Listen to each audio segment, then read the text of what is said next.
Sebuah WA dari Menteri Sekretaris Negara kemarin malam mengagetkan saya. Waktu hanya diberikan sangat sempit. Dalam 2,5 jam harus sudah tiba di Istana Bogor. Ditunggu kehadiran Bosman jam 10 malam tepat. Inilah undangan untuk pertemuan penting dengan beberapa petinggi negara lainnya. Demikian info singkat setelah berbicara melalui telepon dengan beliau, Pak Menteri menindaklanjuti info dari WA tadi. Tanpa pikir panjang saya langsung berangkat dengan membawa alat tulis, baju batik yang digantung di kursi belakang mobil, di mana saya kepikiran untuk nanti saja dipakainya ketika tiba di Istana Bogor. Dalam perjalanan di mana agak gerimis malam tadi, kecepatan mobil di jalan tol Jagorawi tidak berani saya gaspol. Kepala saya terus bekerja. Kenapa saya dipanggil? Kenapa sekarang? Siapa yang hadir di sana? Apa yang harus saya persiapkan? Saya mencoba menganalisa, apa karena cadangan kas di Bank Indonesia menipis hingga waktu bertahan hanya beberapa bulan lagi? Lalu, apa hubungannya dengan saya? Apa cadangan devisa Indonesia menurun drastis karena ekspor yang menurun tajam? Lalu apa yang saya bisa lakukan? Apakah nggak ada pinjaman lagi karena dunia lagi susah semua? Bahkan IMF pun tidak ada dana yang tersedia, di mana Indonesia sudah masuk negara menengah atas sehingga diharapkan bisa berjuang sendiri,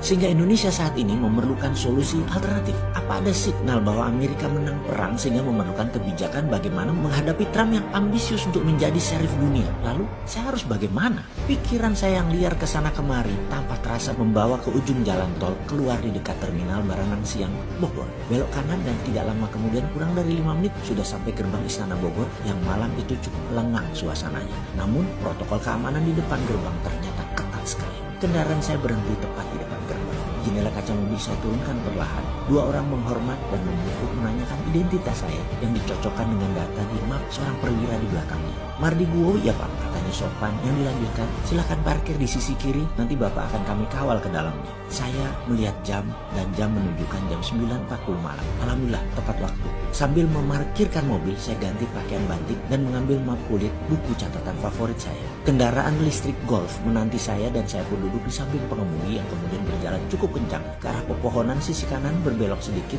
kemudian dari kejauhan gedung megah walaupun agak tua terlihat anggun ketika diberikan sorot lampu menyinari sekeliling gedung tersebut.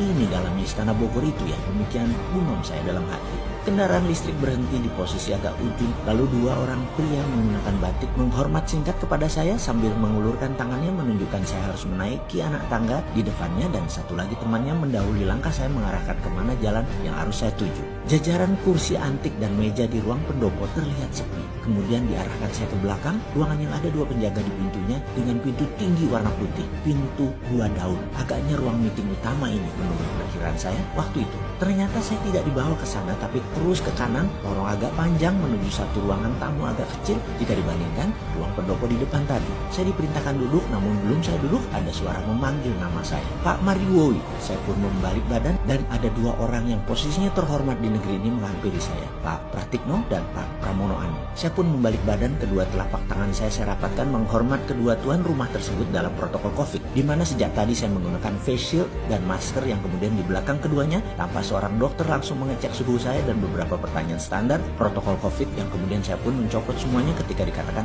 clear. Masker dan face shield saya lepas. Kemudian Pak Pratikno dengan santun berkata, "Terima kasih, pesan saya dijawab cepat dengan kehadiran Pak Mardigu di sini." Yang saya jawab cepat sambil setengah menunduk. "Oh nggih, siap Pak Menteri." "Oh iya, maaf, ada apa ya? Kok orang seperti saya yang jauh dari kepantasan diperintah datang ke Istana Bogor?" Pertanyaan saya tidak dijawab oleh Pak Pratikno, juga tidak dijawab oleh Pak Pramono Anung. Lalu Pak Pramono Anung berkata dengan perlahan, "Nanti di dalam saja semua penjelasannya." Sambil dirinya memerintahkan saya mengikuti dirinya berjalan. "Silakan Pak Mardigu," katanya sambil berjalan, yang saya ikuti dengan segera. Kemudian kami berjalan ke arah ruangan yang tadi saya lewati, dan kali ini pintu telah separuh terbuka. Pak Pratikno mendahului masuk dan saya pun mengikutinya. Jreng! Kehadiran kami menjadi perhatian beberapa pejabat yang duduk di meja meeting panjang, di mana posisi ujungnya ada Pak Presiden Jokowi, di kiri kanannya ada Panglima TNI, ada Kapolri, Ketua DPR, Ketua MPR, Gubernur Bank Indonesia, Ketua BPK, yang kemudian kami saling salam ala protokol COVID, dan mereka pun mempersilahkan saya duduk di samping Pak Pratikno. Kami bersepuluh, di mana kemudian Pak Presiden memerintahkan yang lain kecuali yang berada di meja meeting ini untuk keluar ruangan.